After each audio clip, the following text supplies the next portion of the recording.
નમસ્કાર દર્શક મિત્રો, એડી ન્યૂઝમાં હું છું આપની સાથે આરડી વાઘેલા। જોઈએ આજના મહત્વના સમાચારમાં। વાલિયા સિરંગ નવચેતન વિદ્યા મંદિર ખાતે સોમવારના રોજ સિવિલ ડિફેન્સ તાલીમ વર્ગ યોજાયો હતો। આ તાલીમ વર્ગમાં સ્વૈચ્છિક રીતે નાગરિકો જોડાયા હતા। ભરૂચ જિલ્લા વહીવટીતંત્રની આગેવાનીમાં જિલ્લાના તમામ તાલુકા મથકો સહિત સોમવારના રોજ સિવિલ ડિફેન્સ તાલીમ કાર્યક્રમ યોજાયો હતો। ત્યારે વાલિયાની સિરંગ નવચેતન વિદ્યા મંદિર ખાતે સોમવારની સાંજે સિવિલ ડિફેન્સ તાલીમ વર્ગ યોજાયો હતો, જેમાં સ્વૈચ્છિક રીતે નાગરિકો અને વિદ્યાર્થીઓ જોડાયા હતા। આ તાલીમ વર્ગમાં આપતાલીકાલ પરિસ્થિતિ કે યુદ્ધ જેવી પરિસ્થિતિનું નિર્માણ થાય તો લોકોએ કઈ રીતે સ્વ-બચાવ કરવો જોઈએ તેમજ તંત્ર દ્વારા લોકોએ કઈ રીતે મદદ થઈ શકાય તે હેતુથી નાગરિકોને સંરક્ષણ તાલીમ અપાઈ હતી।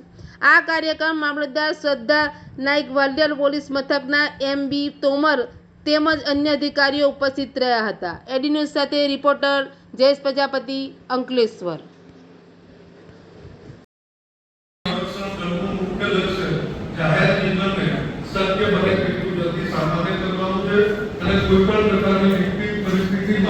આર્થિક વ્યવહાર ધબકતો રાખી પ્રજાના જાનમાલનું રક્ષણ કરવાનું।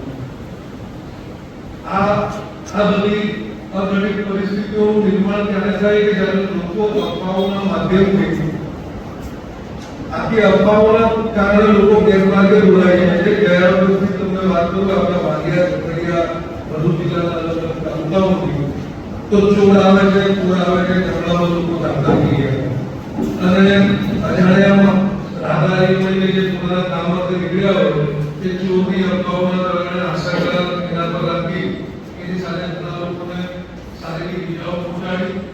આ અફવાઓ ના ફેલાય અને લોકો